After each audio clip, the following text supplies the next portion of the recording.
we are mildly interesting guys, and we talk about some stuff. So welcome to the podcast, we call it Joel the Podcast. It's Alex and it's Alex, here for Joel the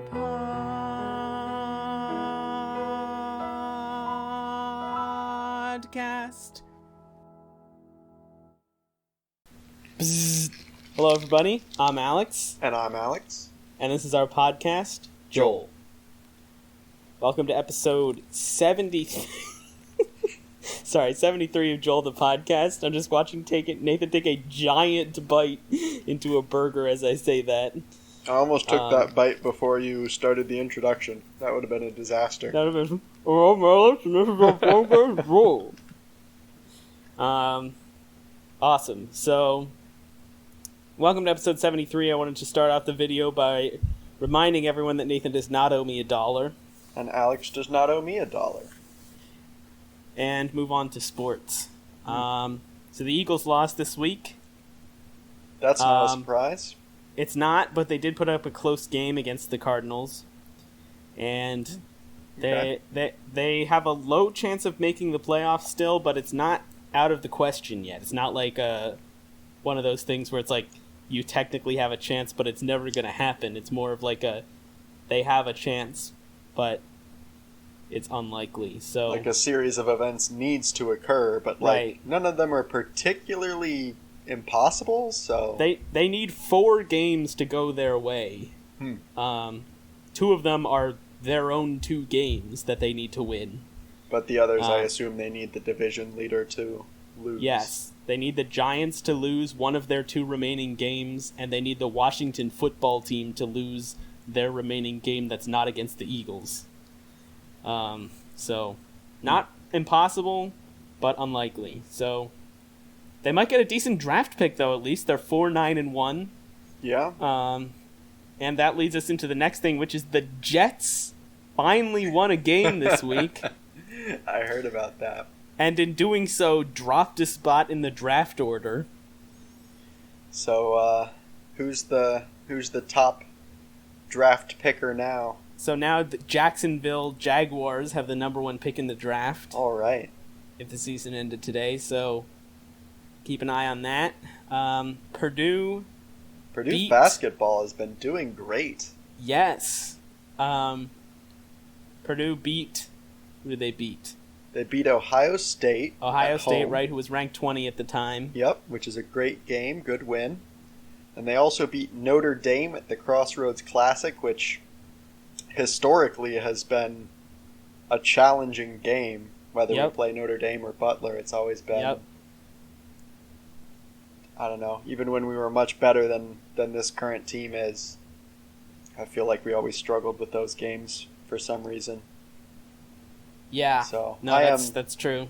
I am hugely optimistic about how good Purdue is.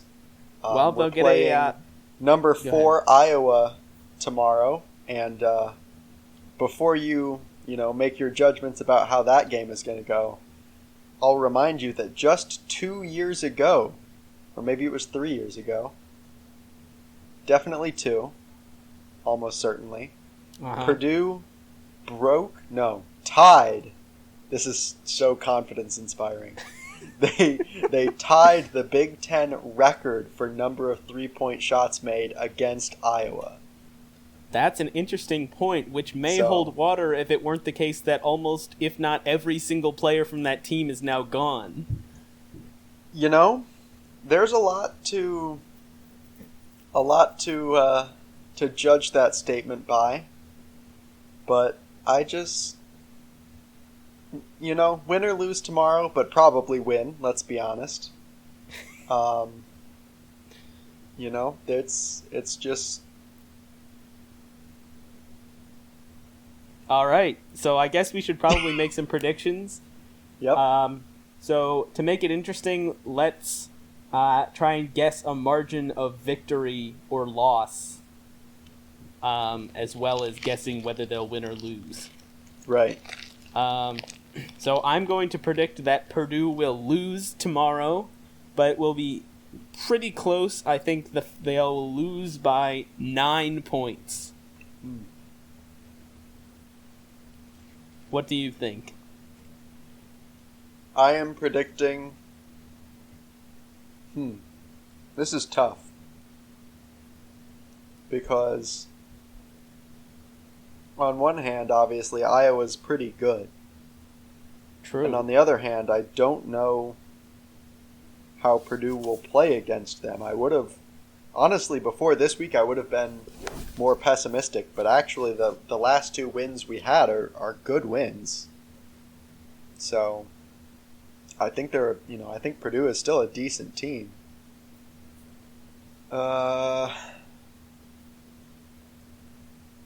don't know. I feel like it might be a 15-point game. 15-point loss? Yeah, 15-point loss. But All right, I'm hoping that it's a high-scoring 15-point loss, which Right. will make me feel better than a 95-80 sort of situation rather than a 55-30. Right. All right. So send us an email about how terrible our predictions were because Purdue actually won. You can find our email on our website, which is alexandalex@joelthepodcast.github.io/alexandalex@joelthepodcast.website. And let us know. And also send us an email about anything else that you want to talk to us about. By Right. the way, I recently listened to the episode where we revealed the website. Oh, yeah? And it's honestly so much better to have the website than the email, which is so much shorter in comparison. It's like the email just feels so tame now. Yeah, there's really so much that the website has to offer that the email just never could. So, Right. Good job, us. Good job, you, really. That's what I meant to say. That's what you wanted to say, but you couldn't say it because then you would sound like an asshole. Yeah. Right, So I said it for you. You're welcome. Right. And the last sports thing I wanted to mention is that the NBA season starts this week. Sixers All right. Sixers start their season on Wednesday, so that will be exciting. Following the improbable Purdue victory, we'll have what I assume is fairly likely Philadelphia win. Yeah, I don't actually even know who they're playing in the first game, but they should be a pretty good team this year, so fingers crossed. They should be a pretty good team. Interesting. They are playing the Wizards, so they should win the game. Seems like they should win that game. I haven't heard very much about the Wizards ever. Well, the news about the Wizards this offseason is they traded for Russell Westbrook. Oh, okay. That is So, interesting. It is interesting. So we'll see how it goes. Cool. All right. Let's see. Did we receive an email this week? We did. We did receive an email. We received a pretty good email. I'm going to read Let's it to hear you. it. So, this email, like many of our emails, many of our interesting emails, comes from Cephalopod Master. Thank you, Cephalopod Master. Yes, thank you. He sent us this email on Wednesday, December 16th at 12:48 p.m. I feel like I don't ever say that in the podcast. You know, that he sent his Right. email on Wednesday, December 16th. I feel like it doesn't 12:48 happen p.m. that often that he sends it at that exact date and time. So No, you're probably right, but he does have the chance to rectify that, as you'll see in this email, obviously. right. The subject line of this email is, "A real person that you did not make up is a dumbass." He says, "Hi, I'm a real person that you did not make up." This is totally not a reference to episode 71 because it hasn't been released yet. Thank you for another great episode. I think episode 73 was certainly one of the stronger ones. My favorite moment was when Alex completely roasted Nathan for his dumbass opinion on dishwashers. It was almost as good as that hilarious back and forth streak you had at the beginning of episode 331, which is honestly my favorite episode of all time. All the episodes in the future are generally solid, and I hope you continue producing quality contents in the past. Also, I am sorry that Alex's fantasy football team has been so unsuccessful in all of the future. I hope he'll have better luck in the past. Well, actually, thank you so much for reminding me, Cephalopod Master, because I forgot to mention my fantasy team. So this week was the first of 2 weeks of playoffs in my fantasy league. There's semifinals and then a final. And I did win this week to make it to the finals next week by about 20 points. But the bigger news is that my dad, who lost in week 1 and then won 11 straight games, Wow. lost in the first round of the playoffs. Oof. Which is a real tragedy. Because I had lost to him 2 times this season in 2 close games. Mm-hmm. I was hoping to have the opportunity to play him one more time to get revenge. But it is not to be. But I am in the championship, and I guess it sounds like I didn't win the championship from Cephalopod's email. Yeah, it's a real shame. RIP. But thank you for the email, Cephalopod, and I can't wait to hear what amazing roast I'm going to do this episode.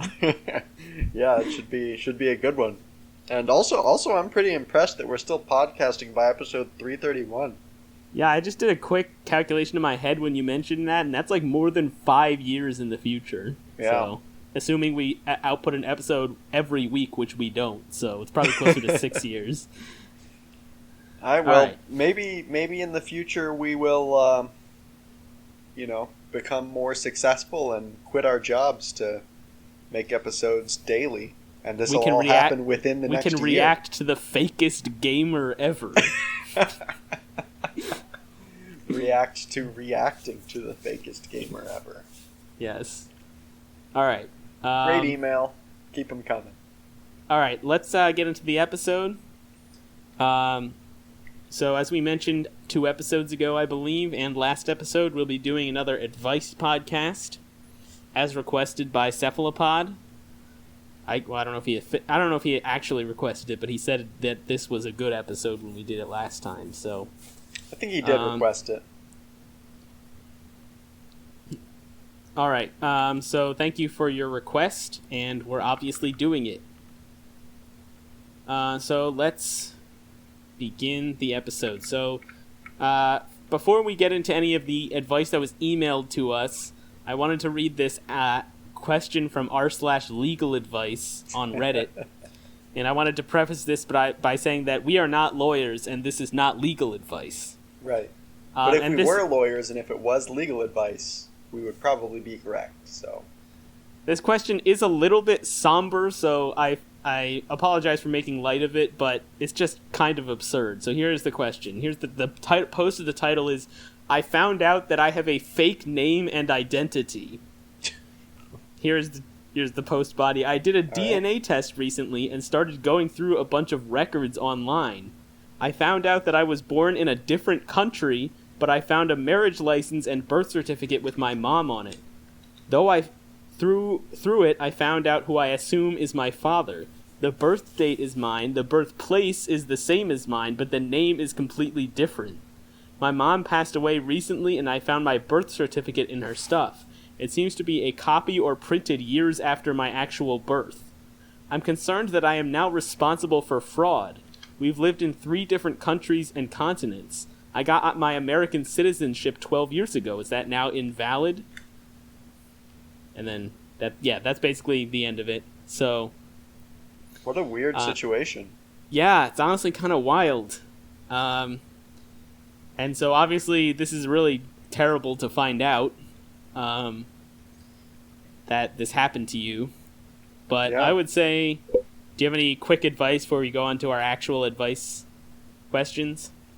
I think, so every paper that I've ever signed for the U.S. government, certifying that any sort of form that I filled out, certifying that it was true, it was always phrased like, you certify that this is true to the best of your knowledge. Right. So I don't actually think they're on the hook for anything here, which is interesting. Right. Well, so I agree they're not on even though I'm not a lawyer and this is not legal advice, I agree that they're not on the hook for like fraud of any kind. Right. The question is just whether like what are the do you have to get a new citizenship, like that might actually be the case. I don't know, but maybe you could just go through a legal name change to. Yeah. So send us an email, u/SupermanIRL, and let us know how the situation was resolved. Is this the post from Superman? Superman IRL. IRL. I guess that's what happens when you have two identities. Yeah, that's got to be. And really you're an confusing. alien. So. That reminds me of the post. Obviously this isn't the direction this one went, but there was a post. I forget what it was on, like maybe Advice or Confessions or something like that. Of this dude confessing that he was really into his sister. Mm-hmm. And he tells like this elaborate story of like him and his sister and his friend, and they were like hanging out, and they were, he was like getting into her, and it was like really awkward and uncomfortable, and like he goes on for a while, and then at the end of the post he says something like, and then we found out that my dad is Darth Vader and I have to go save the galaxy. And like if you read it back, the entire thing is just the plot of Star Wars. It's just the plot of Star Wars. But you don't realize that until the very end, and it's a really good post. I love posts like that where it's like maybe not to that extent, but where it's like a totally serious response, and at the end it's just like, and by the way, I made all of this up and I know nothing about this topic, or something like that. Yeah, that's really good. All right. Not that we would ever do anything like that. I mean, I definitely would if I was funny enough to do that. All right.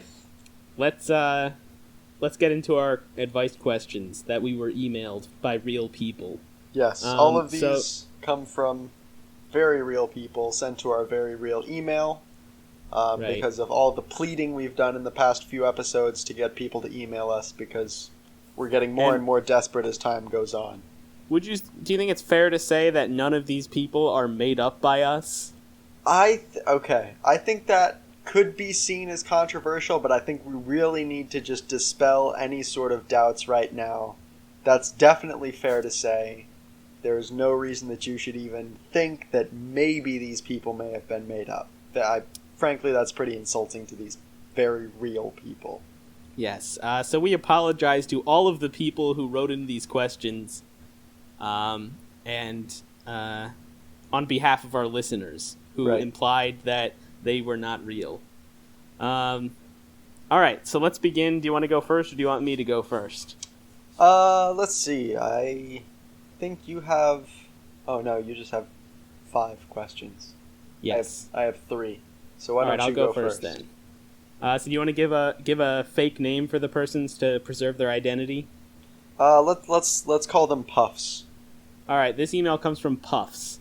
Puffs writes, so yesterday my friend and I were watching football.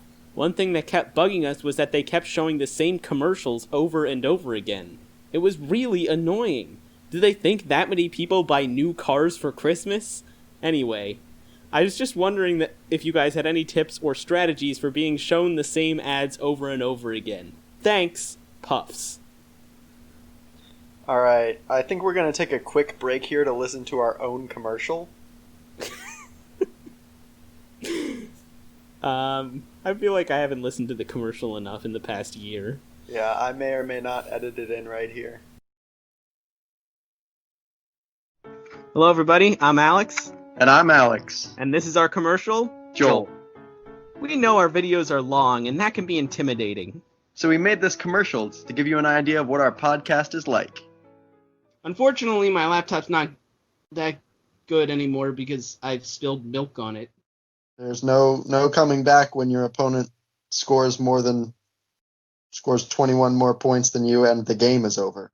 I think we should raise 100 or even more kids without ever saying the word GIF to them, and then seeing how they pronounce it when they grow up. Here at Joel the Podcast, we've dedicated hours to putting little to no effort into becoming the greatest podcast on YouTube, and you could say we're well on our way. But you'd be wrong. So let's talk sharing beards. My reaction was more like, huh. But unfortunately, my nipples are useless. Although our podcast may not be the best, we do have some funny moments. Don't believe him? Neither do I. I happen to be an expert on Kids Bop. Listen, just because you haven't punched a baby doesn't make you entitled to one of my dollars. Despite what Nathan says, we do have rave reviews. Let's hear from our loyal fan. Are you depressed and have no friends? Well, these people are so desperate that you can email them and they'll talk to you like you're their friend. What an amazing endorsement! So if you have hours of time with nothing to do, give us a chance. I guess, first of all, I'm not a poop scientist, but I don't think all poop tastes the same. NFL player picked up the referees and threw them into the stands. I think they would be arrested. We promise you won't regret it. That is a lie. So if you have any questions or comments that won't hurt our feelings, please email us at alexandalex@joelthepodcast@gmail.com. Subject line, I'm a dumbass. Thanks for listening, everybody. I'm Alex. And I'm Alex. And this has been our commercial, Joel.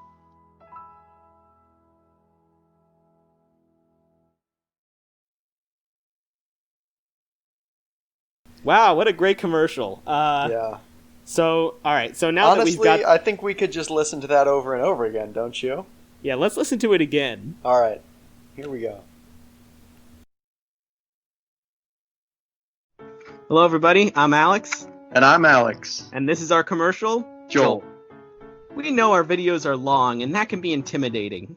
So we made this commercial to give you an idea of what our podcast is like. Unfortunately, my laptop's not that good anymore because I've spilled milk on it. There's no coming back when your opponent scores 21 more points than you and the game is over. I think we should raise 100 or even more kids without ever saying the word GIF to them and then seeing how they pronounce it when they grow up. Here at Joel the Podcast, we've dedicated hours to putting little to no effort into becoming the greatest podcast on YouTube, and you could say we're well on our way. But you'd be wrong. So let's talk sharing beards. My reaction was more like, huh. But unfortunately, my nipples are useless. Although our podcast may not be the best, we do have some funny moments. Don't believe him? Neither do I. I happen to be an expert on Kids Bop. Listen, just because you haven't punched a baby doesn't make you entitled to one of my dollars.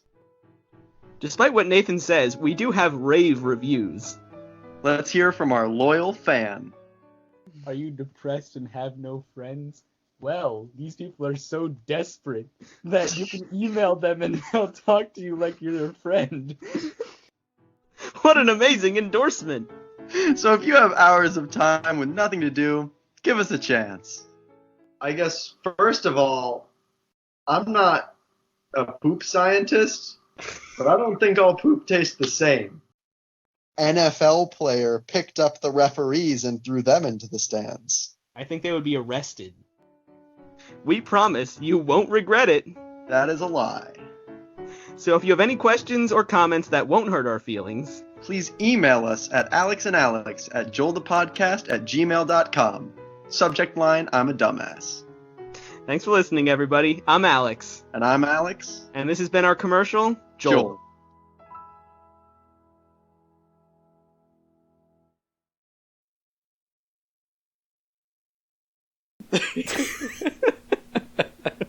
All right.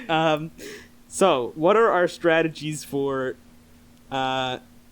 dealing with ads that are being shown to us over and over again? So, as someone who watches a fair amount of sports, I can definitely relate to this. I would say the easiest thing to do if you're watching sports is just go on your phone during the commercials. Right. And scroll through Reddit or whatever other sites / things on your phone you like to look at.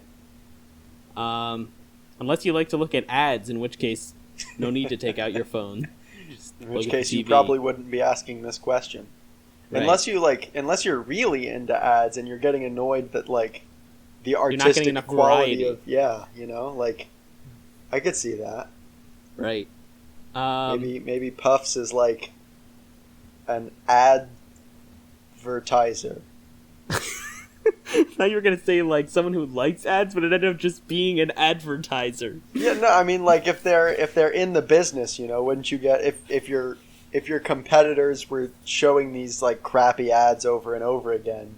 I feel like if I was an advertiser, I would get frustrated with their, incompetence. Right. Plus, what better market research to do than to query us about what kind of ads we like to see? I have to say, the car buying ads are like the worst ads. Right. I think advertising for buying a car in general is just very dumb because you're never going to be like, oh man, I didn't think I wanted a car, but now that I saw that commercial, I'm going to buy a car. There's certainly things that you can advertise to me that will make me impulse buy it. But, like, a car, especially the ones they show in the commercials that are, like, $60,000 because they're the nice ones to make you interested, that's just, it's never going to work. Although, and it's always, like, the Christmas special, like the, deals for the holidays, and it's, like, spouses buying each other cars for Christmas. That would be, like, the worst thing to do. That would be terrible. To just spend so much money without like discussing with your wife, just like, here, I got you a car, and she's like, are you insane? Right. Well, so two things. First of all, now that you mentioned that these cars are so expensive, it makes it fairly obvious that these ads are targeted towards rich people who may actually just buy a car.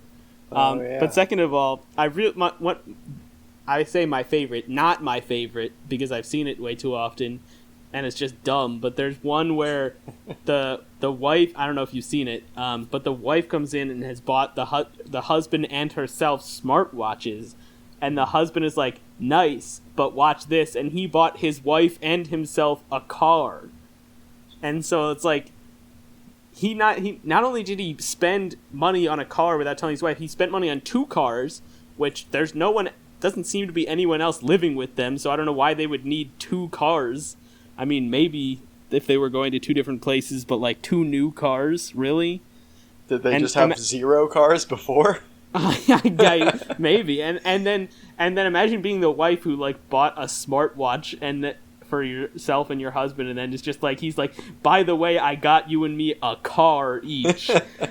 Like, okay. Just be a massive flex. Like, here, I spent you $150 on this Apple Watch. And he's like, well, all right, I spent that much times 3 every month for the next 5 years on yeah 2 vehicles. All right, so let me ask you this. I know you watch a lot of YouTube. Yes. Do you often see a lot of the same ads on YouTube over and over again? I don't. There's only, I feel like this has to be true, right? I have to have seen the same ads over and over. But honestly, right off the top of my head, there's only one ad that I remember seeing more than once for sure. And oh no, there's a second one, which I hate so much. Oh, it's so stupid. All right, the first one, which isn't so bad, it's just kind of dumb, is for Eat Street. I don't know if you know what that is. It's like a food I assume delivery. It's like Uber Eats or something. Yeah, where you like order it from other restaurants and they bring it to you. Right. And it's like this, it's an image of this like animated guy's head with like a tube coming through it, and like there's some narrator voice saying something about foods, and like the food is just coming down the tube into his mouth. It's just kind of dumb. But there's a second commercial, which is for, I don't even know what it's for. That's how bad it is. It is just worthless at advertising to me. It's this woman who is in a car. Maybe it's for Uber or something. And she's like, or maybe it's also a delivery thing. Because she's like, I don't know. She's saying something about like, well, let's say it's for a delivery. We'll deliver to you whether it's sunny or whether the weatherman said it was supposed to be sunny, but it's actually rainy with a breeze coming out of the northwest. which is actually my favorite direction, and it's I hate it so much. It's the stupidest line, and she's just, I mean, obviously she's not a bad actor or anything. It's not her fault. Right. But I just can't, like, I see her come up, and I'm like, no, please just let me skip this visceral hatred reaction. It's one of those just... There are some ads that are dumb, but, like, stick with you, so you know what it's for. But this one is dumb, and it sticks with me, and I still don't know what it's for, which makes me just hate it that much more. Yeah, let me see if I can watch this video. We're with you. No, maybe I didn't need to watch this video after all. Yep. All right. So there you go, Puffs. Let us know how those strategies that we didn't mention work out for you. Yeah, I don't think we gave real answers. We just ranted for a while. Yeah. But it's time to move on. So here we go. Let's see. I need a fake name. This person is named Greg. Greg. All right. Greg says, I've been dating this guy for 5 months, and things have been going great. But last week I found out that he pronounces caramel like caramel. Oh my gosh. Obviously, I ended the relationship immediately, but it's been 6 days now, and I haven't been able to get this out of my head. I might never trust anyone ever again. How do you handle the knowledge that there are psychopaths out there that pronounce caramel wrong? Well, this is a classic case of... I can't think of the word. It's not avoidance, but it's basically where you shove the information down into a corner of your brain and don't ever think about it. You repress that knowledge. Right. So, yeah, it's repression at its finest. And honestly, now that you're bringing it up, it's kind of traumatizing for me. It's really bringing the podcast energy down, I think. Right. Although I think you and I are strong enough to talk about it just for a bit to give advice. Yeah, I'll but it power may be worth through with another large bite of burger. Hold on. It may be worth throwing a trigger warning before we read the question, just so no one else is caught off guard if they're not able to handle it. But yeah, so repression. That's a good idea. Repression, but you see where he's in he or she, I don't actually know, is in a conundrum where they have it in their mind, right? You can't just repress something at will usually. So what can you do about that? I mean, number one is to eat a lot of caramel. I mean, that's a good way to cope, I think. Or so it kind of turns the negative into a positive. Right. You have any thoughts? Yeah, I think you might be onto something, honestly, with this caramel idea.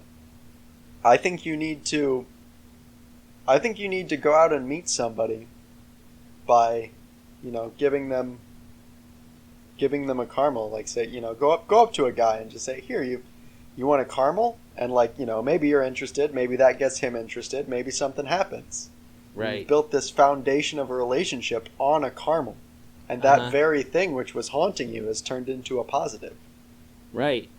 Another thing you can do is, and I know some of our listeners from Indiana may reject this option, but you can go to Carmel, Indiana, because I've never been there, and I've heard that people who aren't from there don't like the people that are from there. But I've never heard anyone pronounce it Caramel, Indiana. So... That's actually because it's spelled differently. Oh, really? Yeah, it's just Carmel. So if you pronounced it like Caramel, Indiana, you'd probably be murdered. Right. I mean, even if it was spelled the other way, I think you would be murdered. Should be murdered anyway. But true. Yeah, very that's true. Fair. That's fair enough. So, but at least if you go, you can hear people saying the correct pronunciation of the word, even though it's not the exact same spelling. Yeah, I think that's not a bad idea. Certainly be therapeutic. Just in case the mere mention or thought of caramel is just too traumatic, I want to give at least one option that does not involve caramel at all. That's a good idea. Let's see. After 6 days, you can't get it out of your head. I feel like the answer is just getting something else stuck in your head. Right, I was going to say the same thing. So what is the most catchy song you can think of? All right. This is a bit of a strange answer, but are you familiar with the Duke University Library Takeout song? Absolutely not. What? All right.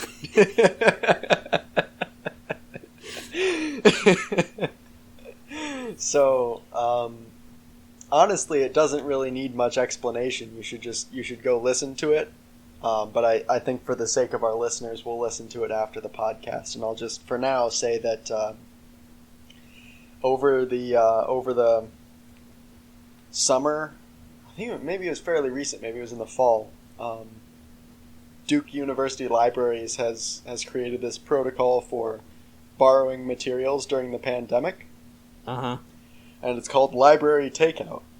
Right. And they made a video to explain how it works. Oh, this is sounding vaguely familiar to me now. But the person who made the video was like, pretty talented. So they have this kind of like hand-drawn illustration thing. Yep, and I it's definitely like this really catchy song to go I definitely along with saw it. this on Reddit, but I have very little recollection of it, so we'll definitely have to watch it again. Yeah, I saw it a few months ago, probably on that Reddit post as well. And I think it's safe to say I think of it daily. Yeah, that's fair. All right, so yeah, that's a good piece of advice. Go listen to the Duke University Library Takeout song and get the caramel off your mind. All right, Let's move on to the next question. Who should we say this one is from? Oh man, I really should have been thinking of a good fake name. I think I'm just gonna it's from Joel. All right, Joel writes, "The other day, I finally worked up the courage to ask out my crush. Unfortunately, she said no. Obviously, I'm upset, but that leads into my question. After asking her out, everyone at school had been looking at me funny.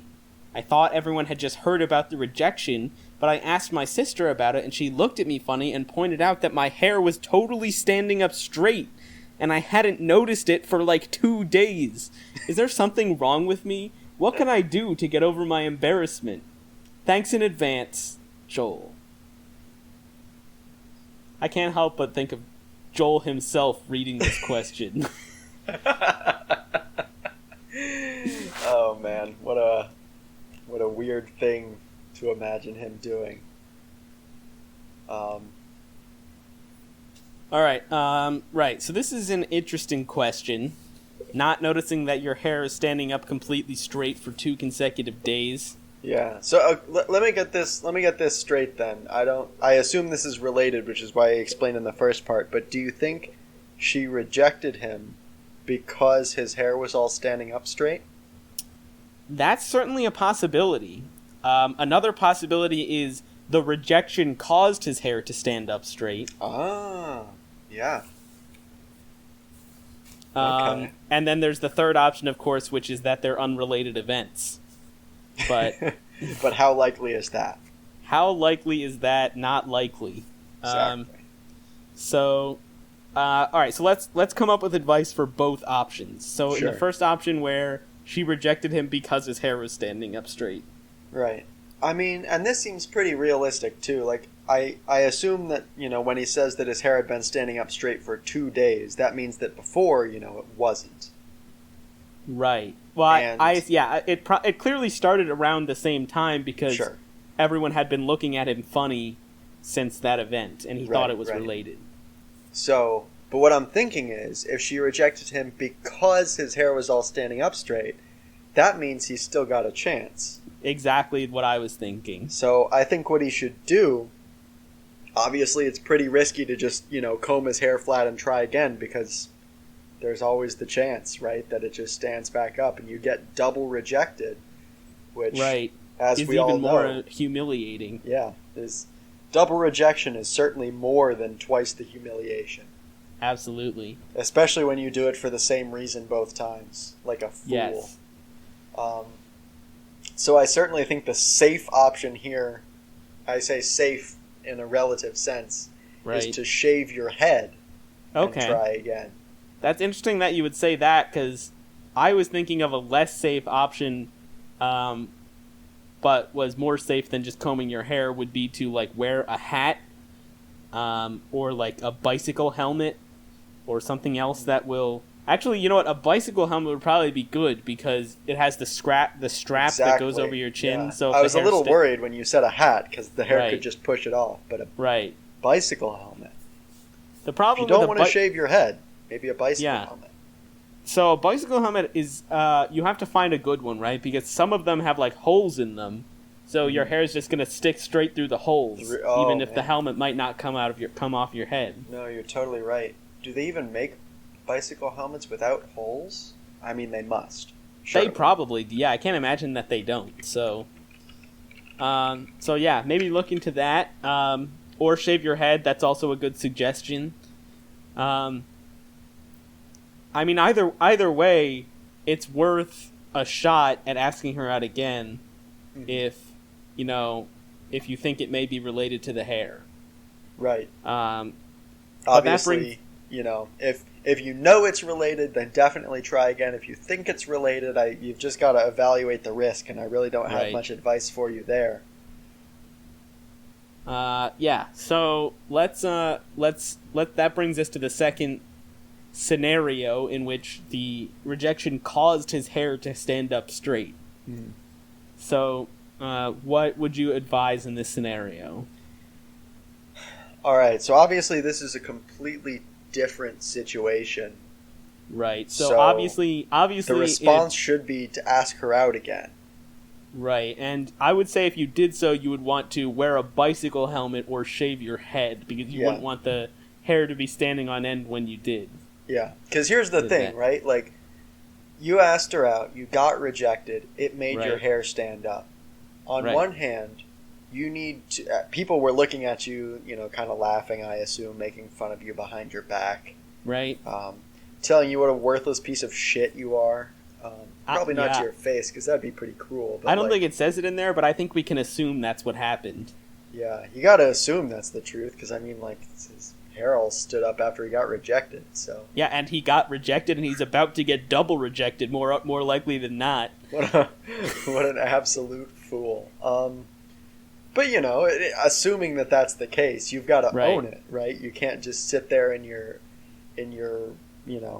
sadness and depression. You've got to be the guy who bounces back and puts on that bike helmet to cover his shame and tries again because she's going to respect that confidence. And she's going to respect the bike helmet. Yes. If I know anything about women, it's that when they say no, you just need to keep asking so that they say yes. That when they say no, they really mean put on a bike helmet and come talk to me again.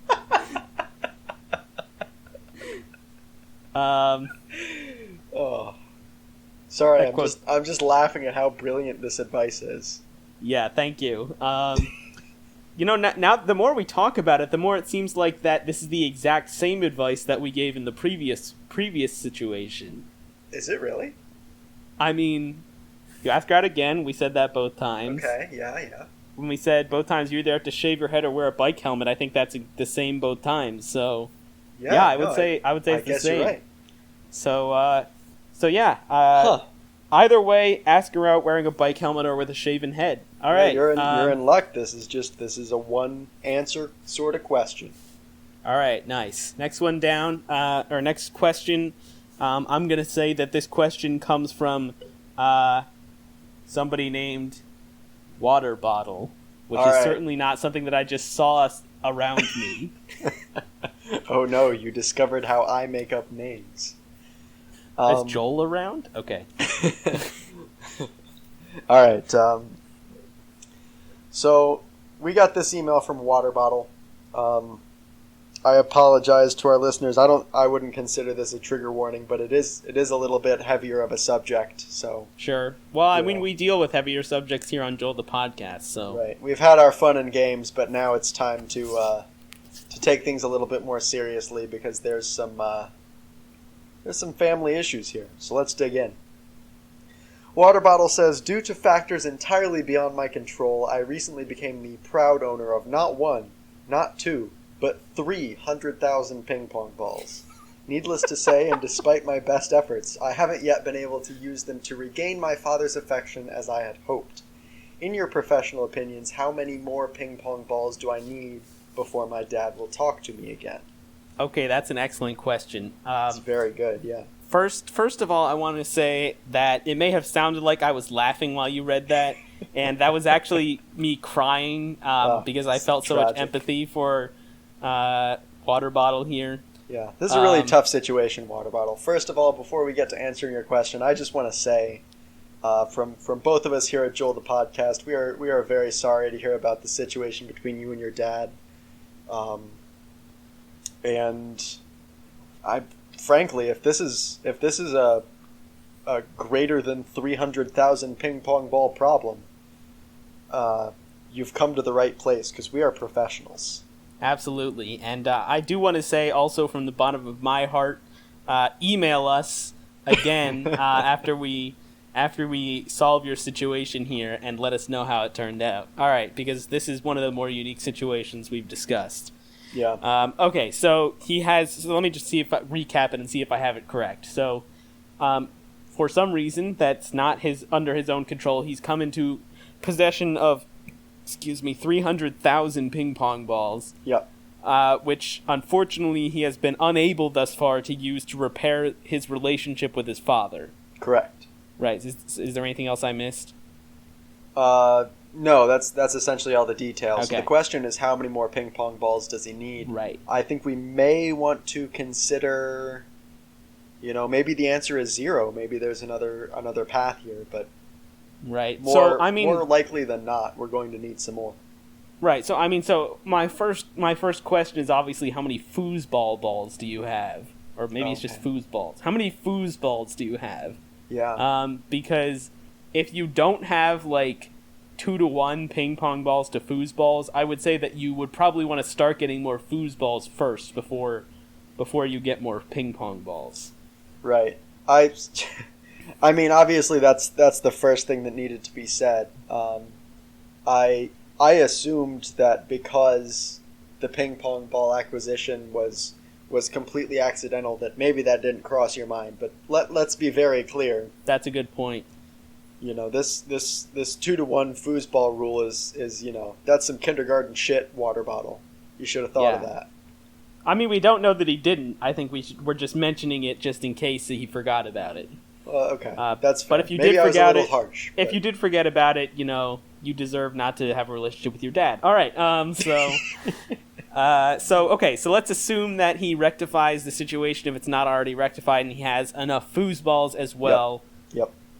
So what do we do in that scenario? Okay, so this is obviously a situation where you're not going to need any more foosballs.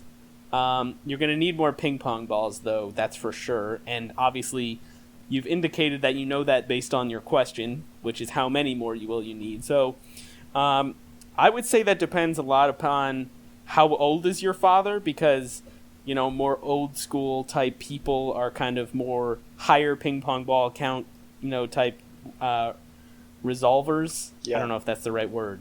They require a higher number of ping pong balls in order to resolve situations. Good way to put it. Right, so you can take probably his age times 50K, I would say, and that's gonna be a good guesstimate.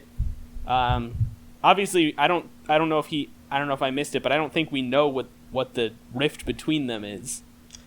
No, there's not really a whole lot of detail given here. So right, so you'll want to adjust that number that I just mentioned based on how badly you insulted his honor by not having enough ping pong balls.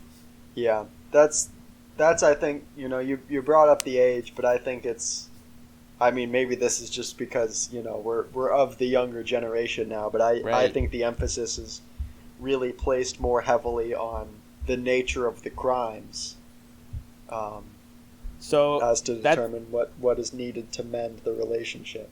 That's a fair point. So why don't you throw out some numbers based on hypothetical severities?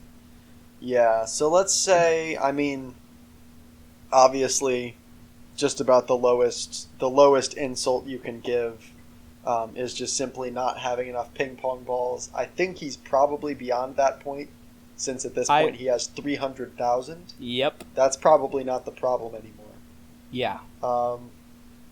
I don't know. There's maybe some more medium severity things like, for example, you showed up to your dad's workplace and insulted him in front of one of his friends, right? Or maybe you borrowed his golf clubs and then forgot to give them back within the requisite 3 days or something like that.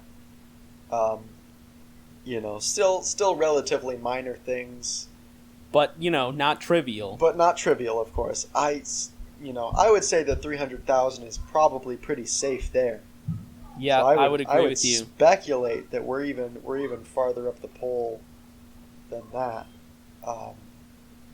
Yeah, I mean, there's honestly not a ton of situations that you could be in where you wouldn't have already rectified it with the 300K that you have. Right. All assuming that you've got enough foosballs. Just need to put that out there again because we're not sure. Yeah. I mean, the thing is, like you said, you could just get the foosballs and be fine. Yeah.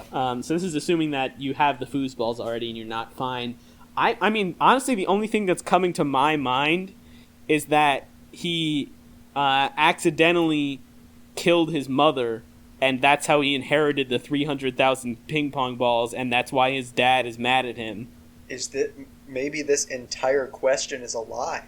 I mean, this is kind of a weird way to ask the question, if I'm being honest. Looking back at this, due to factors entirely beyond my control, I recently became the proud owner of 300,000 ping. When was the last time that you randomly came into possession of something and then you were, exceptionally proud of it? That's a good point. I would say that's never happened to me. That, certainly has never happened to me either. I'm a little suspicious of Water Bottle at this point. I mean, right, yeah. Okay, so I mean, I think we're kind of at the point where our advice is just, once you have the foosballs, continue acquiring ping pong balls until you have enough. Because I think regardless, we both agree that, more ping pong balls is the answer. We just don't know quite how many based on the situation. So, I guess that's your answer. If you'd like any more detail, I mean, you're going to have to provide us more detail, I would say. I think we're going to need a video message from you in order to provide further advice. So send us an email with a video of you asking your follow-up question, and I better see ping pong balls in the background of this next video. Absolutely. All right, let's move on to the next question. Do you have a name for the person who wrote us this question? This person is called McElroy. All right, McElroy writes, so I had a kind of a weird situation happen to me the other night. I got home from work and I asked my boyfriend if he had made anything for dinner. He told me there were French fries in the refrigerator. So I opened up the refrigerator and there were no French fries. I mean, there were French fries, but they were only toy French fries like little kids play with. I asked my boyfriend about it and he swears he made real ones and even ate some earlier. What is going on here? What should I do? Thanks, McElroy. This is an interesting situation. First of all, I'm curious to. I mean, I think we're maybe. I don't want to insult our question askers here, right? But we're maybe starting to tend into the territory of some unreliable question askers. So my first question to you is, do you think the French fries in the fridge were actually a toy? That's a good question. I mean, the way I read this, and McElroy can email us back if I was wrong, but right. It seems like she or he realized that the fries were toy fries, then mentioned it to the boyfriend, and I would assume the boyfriend then inspected the fries as well, because I don't know what other logical thing you would do if someone said that to you. Yeah, that's definitely what I would do. I would say that I'm at least like 70% that this is the legitimate question. Okay. Right, I mean, and so yeah, that's good enough for me, to be honest. Yeah. I just wanted to make sure. right, and so my first thought is about the refrigerator, right? Yes. Because you put the fries in the refrigerator when they were real fries, and you take them out and they're toy fries. So I'm thinking that you may not have an actual refrigerator. You may have something else. And as to what that other thing is, it will require some speculation. One possibility is a wormhole. And the other thing that comes to mind is a gnome nest, which not a lot of people know about.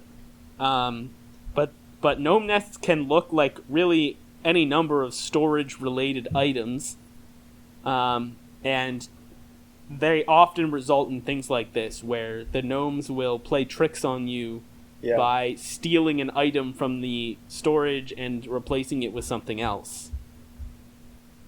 So that's certainly something you would need to check. Do you happen to know off the top of your head what the things to look for in that scenario would be? I mean, actually, to be honest, I'm a little embarrassed to admit this, but I had no idea that this was the case. Okay.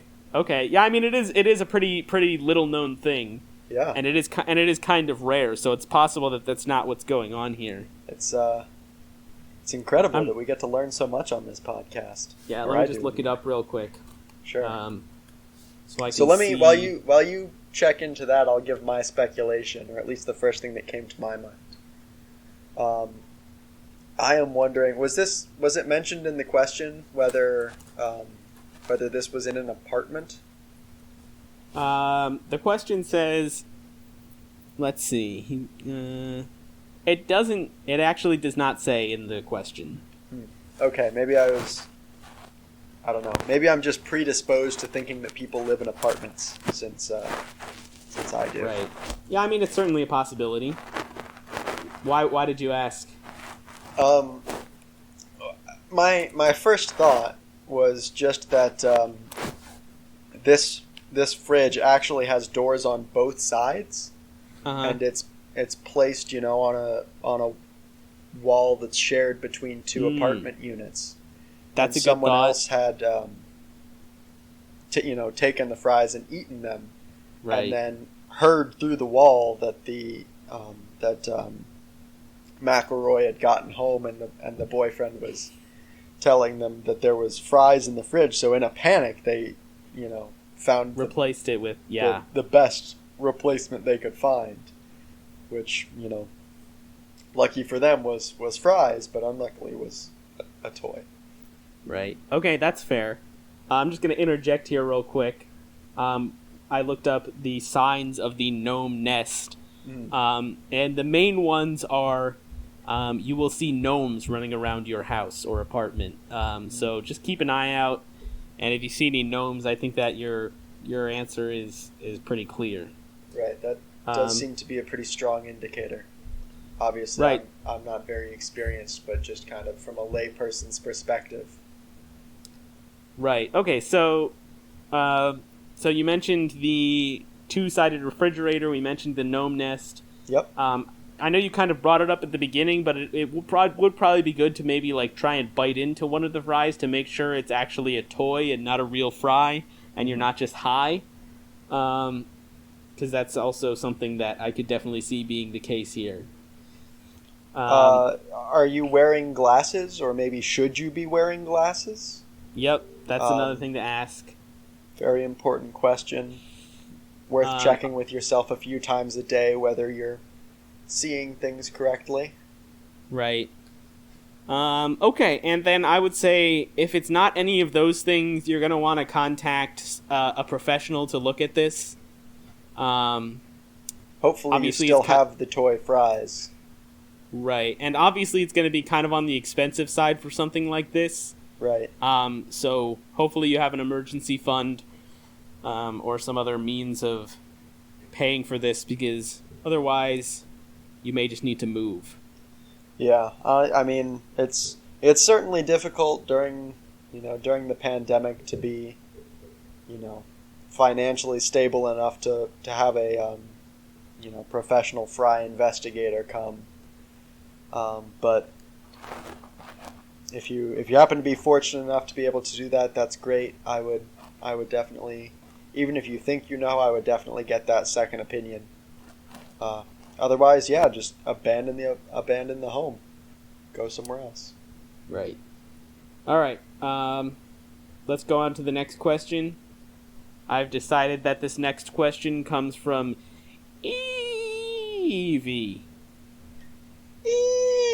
Evie asks, or says, there's quite a bit of backstory here. The question's at the very end. Here we go. I recently moved out of my parents' house and am living in an apartment with one roommate. Both of us were very rich growing up, but unfortunately neither of our families are willing to hire us a servant now because they think we need to gain some life experience or something stupid like that. Right. It's annoying having to do all our own work, but so far due to our high intellects we've been fairly successful. There is only one problem. Yesterday, when I was buying plates and silverware for the day, my credit card was declined. And when I called my dad and told him I needed money to buy plates because our old ones were dirty, he yelled at me and told me to wash my dishes. At first I was confused, but eventually I discovered that there is a dishwasher in our apartment kitchen. Really? Obviously, I removed the wire shelf things from the inside since they were already clean, and I put in a plate, fork, knife, spoon, glass, and an open bottle of dish soap. I then pressed the start button and closed the door. Some time later, my roommate came into my room and told me that there were bubbles all over the kitchen. We discovered that the dishwasher had overflowed with soap, and worst of all, the dishes were not even that clean. This started a huge argument between me and my roommate, so we want your advice to settle it. I say that I should represent myself in court when I sue our landlord for giving us a defective dishwasher. But he says I should hire his dad's lawyer because he doesn't think I would get a big enough settlement. What is your legal advice? First of all, we are not lawyers. This is not legal advice. Absolutely. That being said, there is a whole lot to unpack here. Yeah, I would say so. I would say that the biggest... I mean, this is not actually germane to what did we say this person's name was? Oh, Evie's question. But you are a total dumbass, and this entire affair is your own fault because you don't know how to Google how to use a dishwasher. I mean, I think it goes even beyond that. 'Cause, okay, look. If we're being honest, I think the real solution here is just... I mean, it's not the answer to the question, obviously. We need to give the legal advice for that. But what should have happened here is you just ignore the dishwasher and wash your dishes by hand. Because, dishwashers aren't really that good. They're not like... Are you kidding me? No, I mean, like, so, okay, here's the thing. Like, if you have a dishwasher, you, like, put the dishes in the dishwasher and, like, maybe they come out clean. Obviously, in this case, you made a huge mess. It's not worth the trouble. I mean, if you know how to properly operate the dishwasher, they come out clean every time. That's how dishwashers work. Listen here. You have had a dishwasher ever since you graduated, correct? Yes, that's true. And you rarely ever use it, correct? Well, I mean... I have not, including my senior year of college, I have been washing my dishes by hand for 3 years, and let me tell you something, dishwashers are a lifesaver. I cannot imagine how much more productive I would have been throughout these last several years if I had had a dishwasher and didn't have to do all of my dishes by hand. Not only do you not have to do your dishes every day because you use the dishes that fill up the dishwasher, but also you would be able to, like, even this single event of doing the dishes involves just putting soap in the dishwasher and running it. And I cannot believe that you would degrade my entire experience by just claiming that these dishwashers are useless or not that useful or whatever you're saying. And if you really think that, then you're using your dishwasher incorrectly. No, I mean, look, I can accept that there are people who would be willing to accept the mediocre dishwasher experience in exchange for just not having to use the time to get your dishes cleaned properly. Right. But I don't know, man. I think we need to move on from this section of the question and move on to the legal aspect of the question. which I guess is kind of tied into it. So, Sure. first of all, I would say, Evie, you should absolutely not represent yourself. This is not legal advice, and I am not a lawyer, but I would say that based on the fact that you don't know how to operate a dishwasher, and also don't know how to do basic household chores, and apparently don't even know how to use Google, that you would be extremely dumb to represent yourself, and you would almost certainly lose the case and possibly incur the wrath of the court at the same time. So definitely use your roommate's dad's lawyer. Really, you really should not be suing at all, is my non-expert, non-legal opinion, since I am not a lawyer and this is not legal advice. But I guess I went on a little bit of a rant there. What do you think? Man, I gotta be honest. I'm feeling pretty put down. I don't know what to say anymore. All right. I guess this is a low moment of the podcast, thanks to Evie for sending us this terrible email. I mean, it was a very amusing email, but also terrible. It's really killed all the vibes. I felt like we were on a roll together. Yeah. And then this just, man. Let's see if we can get back together on the next question. All right. Yeah, we need to just put this behind us. We need to move on. So, who should we say this next question is from? All right. This next question comes to us from Meg. All right. Thank you for the question, Meg. Here it is. Last week, I went to a garage sale at one of my neighbor's houses. While I was there, I saw this pretty cool lamp. The body of the lamp was shaped like an eye, and the whole thing was gold. Probably not solid gold, but you never know. When I asked him about it, he told me that it was a family heirloom, and he wouldn't sell it for less than $50. I thought that was pretty steep for an old lamp, so I let it go. When I got home, however, the lamp was sitting there on my end table, plugged in and everything. The next morning, my neighbor came angrily knocking on my door, demanding the lamp back because I hadn't, quote, bonded the gem properly, and it still belonged to him. I want to give him the lamp back, but the eye of the lamp is now glowing, and I'm kind of nervous to approach or touch it. What should I do? All right, this may not fully solve your problem, but here's a little something that I've been having some fun with recently. So, I'm just going to go ahead and assume that you have some sort of smart home device, such as an Echo, Amazon Echo, or Google, whatever the Google one is called. Google Home. Google Home. Because, I mean, let's be honest, everybody's got one of those nowadays, right? You've got one, right?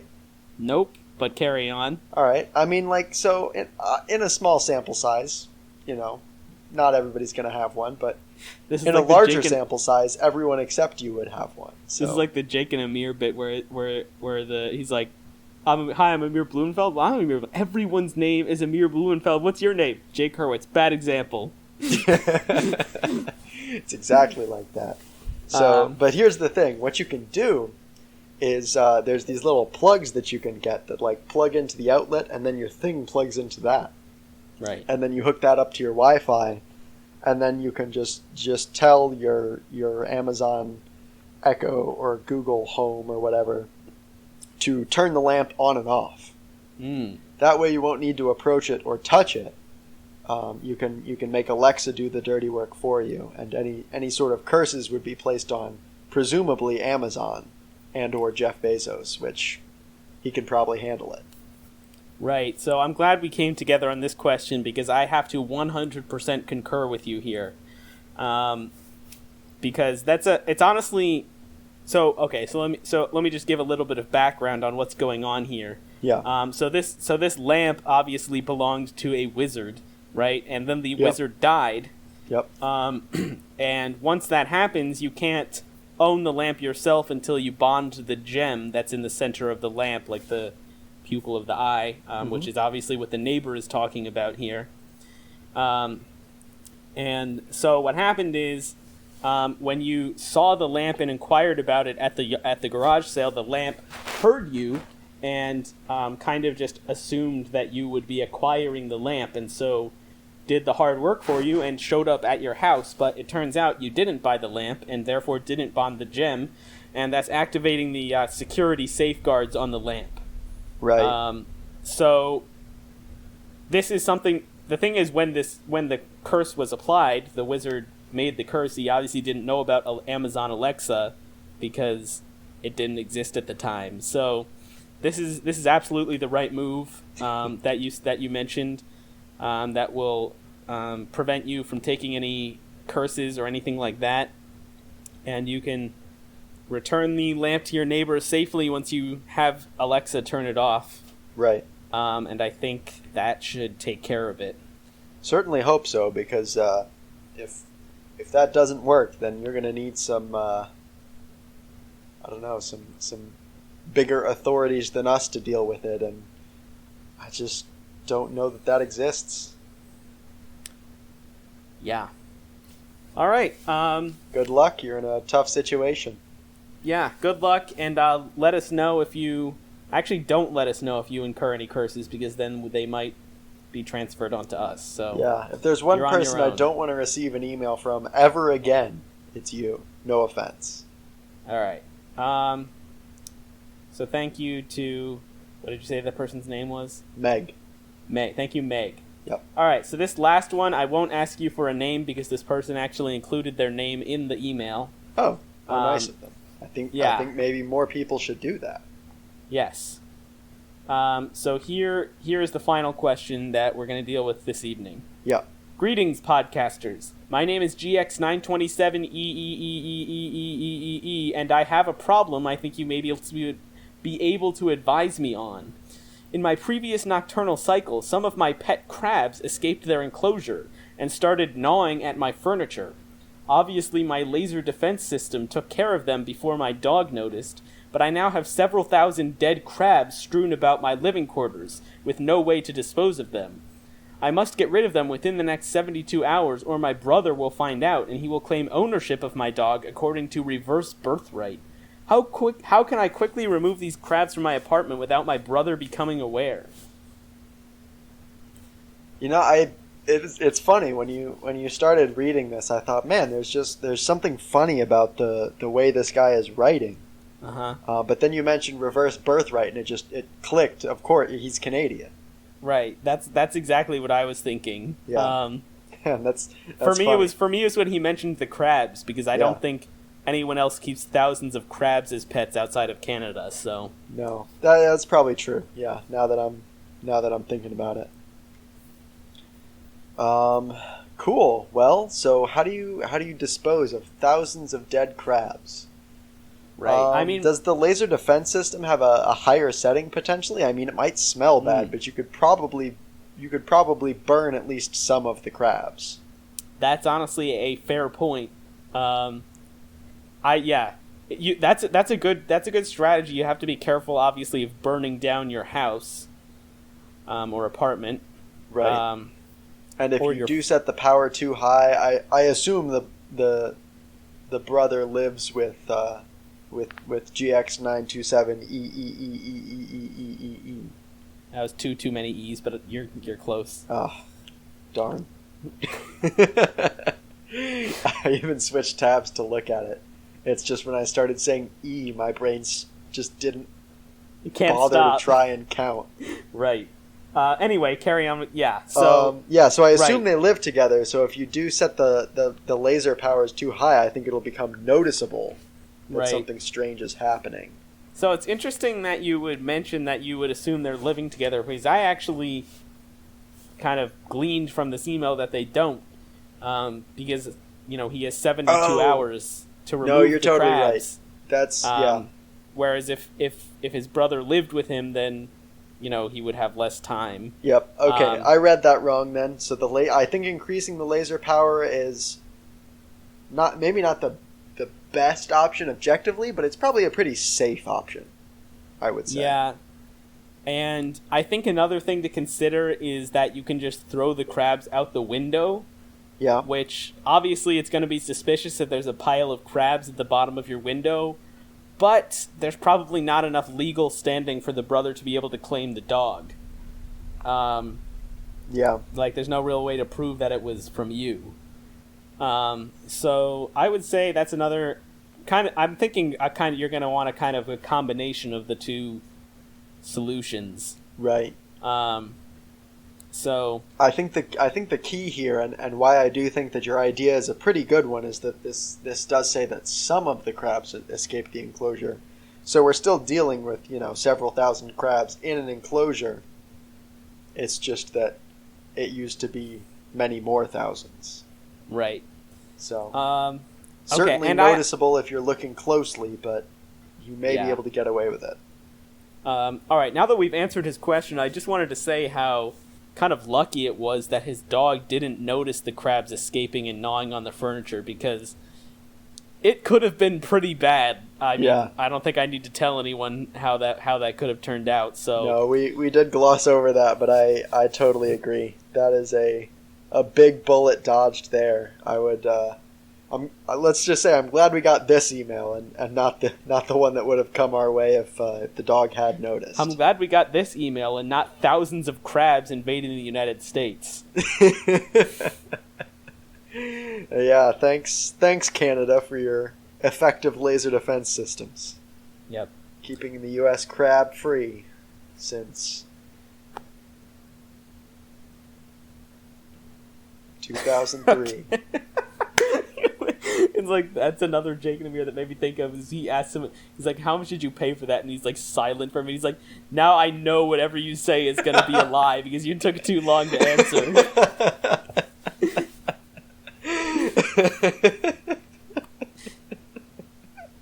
So, thank you, Canada, for keeping us safe since 2003, in air quotes, or whenever the real classified date is. All right, and that brings us to the end of the questions we're dealing with for this episode. Thank you to everyone who sent in these questions, all of the real people who emailed us with their problems. Again, for everyone except for Meg, we would love to hear a follow-up about how our advice helped you. Or really anything else, any of your thoughts on this episode or anything that you wanted to email us about at all, because we have no friends and we would love for you to email us. All right, do you have anything to add? No, I think you said literally everything that I have ever thought in that last statement. That's depressing, but but probably true. All right, thanks for listening, everybody. I'm Alex. I'm Alex. And this has been Joel.